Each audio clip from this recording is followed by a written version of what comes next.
人数少ないですし、もう全員に働いていただきます。馬車馬のように働いていただきます。私自身もワークライフバランスという言葉を捨てます。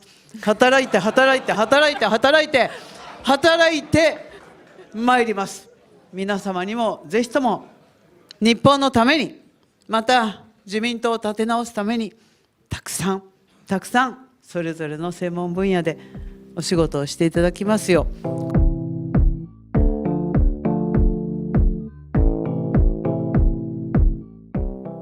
1994년이었던 것으로 기억하는데 나라현에서 다카이치 사나에 의원을 개인적으로 만난 적이 있습니다. 지방 정치를 취재하러 갔을 때였던 것으로 기억합니다.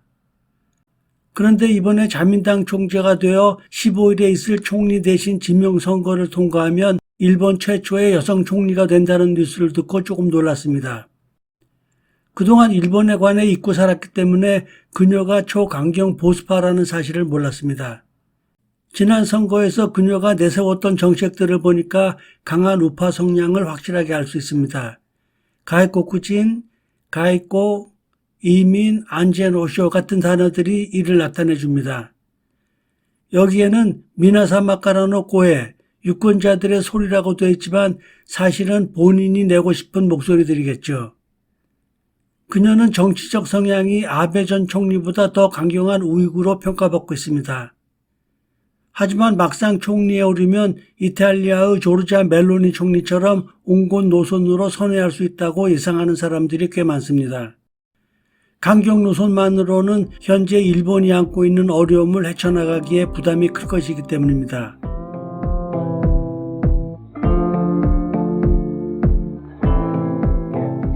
다카이치 사나에는 나라현 나라시에서 1961년에 태어났습니다.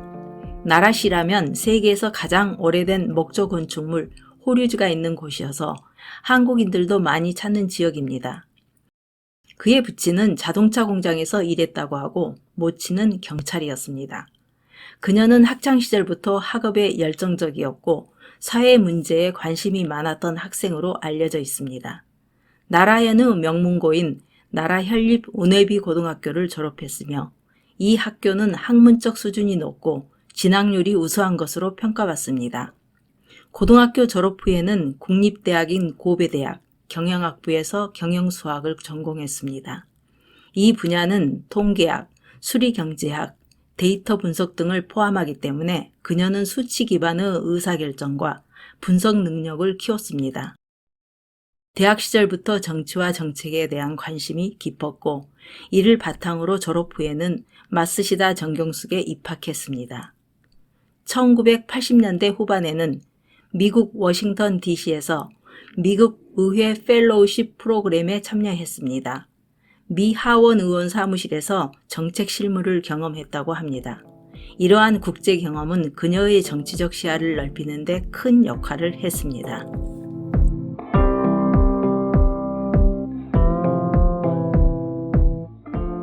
고베 대학을 다닌 그녀는 강렬한 리듬과 에너지를 좋아해서 밴드에 참여했습니다. 그리고 직접 드럼을 연주하며 무대에 섰습니다.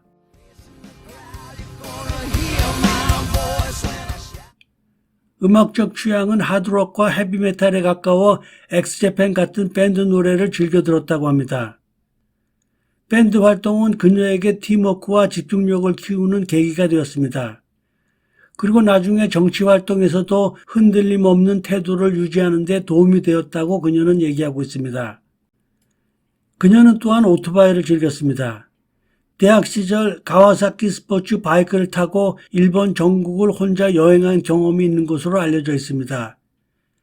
여성이 속도감과 기계 진동을 즐기면서 자유를 만끽하는 모습은 당시 사회적 통념을 깨는 행동이었습니다.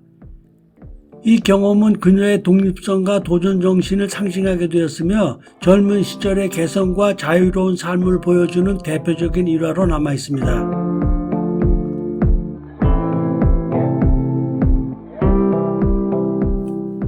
다카이치 사나에는 미국에서 귀국한 후 다양한 분야에서 활동을 펼쳤습니다.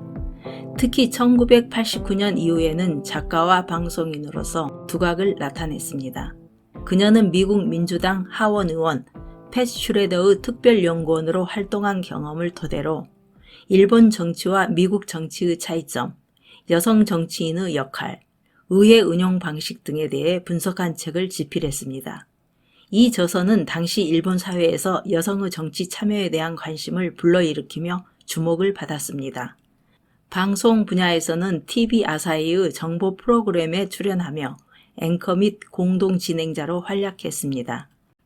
배우이자 나중에 같은 여성 의원이 된 레노와 함께 진행한 고타와리 TV의 프리스테이지는 젊은 시청자들을 대상으로 한 시사 정보 프로그램으로 그녀의 논리적이고 직설적인 화법이 인상 깊게 전달되었습니다. 이 프로그램을 통해 다카이치는 정치적 이슈를 쉽게 풀어 설명하는 능력을 보여주어 대중들과의 소통 능력을 입증했습니다. 이러한 작가 및 방송인으로서의 활동은 그녀가 정치에 본격적으로 뛰어들기 전 자신의 정치적 신념과 관점을 대중에게 알리는 중요한 수단이 되었습니다. 그리고 미디어를 통한 커뮤니케이션 능력은 그녀가 보수 정치인으로 자리매김하는 데 있어 강력한 기반이 되었습니다.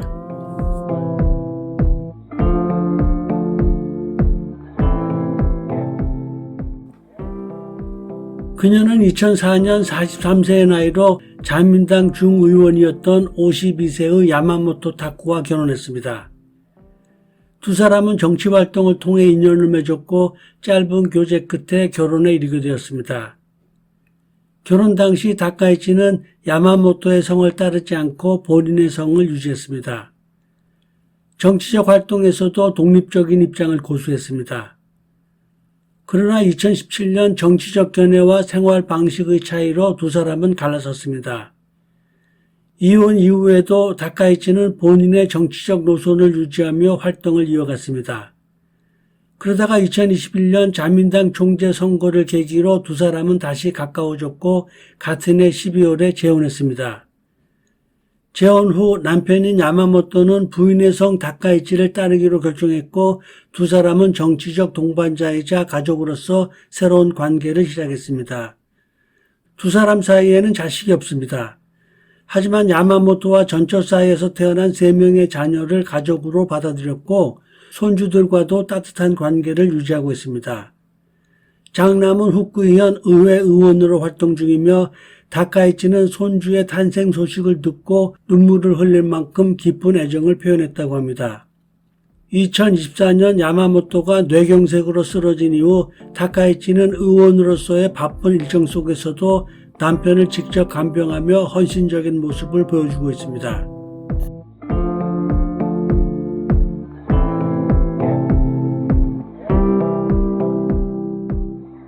다카이치 사나이는 일본 자민당 내에서도 대표적 강경 보수 성향의 정치인으로 알려져 있습니다. 그녀는 국가 안보, 헌법 개정, 역사인식, 경제 전략 등 다양한 분야에서 보수적이고 민족주의적인 입장을 취해왔습니다. 안보 분야에서는 자위대의 역할 확대와 군사력 강화를 지지하며 일본의 평화헌법 개정에 찬성하는 입장을 명확히 해왔습니다. 특히 집단적 자위권 행사에 대한 법적 기반을 강화하고 중국의 군사적 팽창에 대응하기 위한 해양 안보 정책을 강조해 오고 있습니다. 역사인식 면에서는 야스쿠니 신사참배를 옹호하며 일본의 전쟁 책임에 대한 국제적 시각과는 다른 입장을 취해 논란을 일으키기도 합니다. 이러한 태도는 일본 내 보수층의 지지를 받는 동시에 한국과 중국 등 주변 국가와의 외교적 긴장을 유발하는 요인이 되기도 합니다. 경제 정책에서는 아베노믹스를 계승하는 입장을 취하며 전략 산업에 대한 정부 주도의 대규모 투자를 강조합니다. 그녀는 한국이 제기하는 위안부나 강제징용과 같은 역사적 사실을 부정하고 일본 정부의 사과나 배상을 거부하는 입장입니다. 독도 문제도 일본 고유의 영토라고 하는 주장을 강하게 지지합니다. 그녀의 총리 취임이 한국과의 관계에 어떤 영향을 줄지 많은 사람들이 우려의 시선을 보내고 있습니다.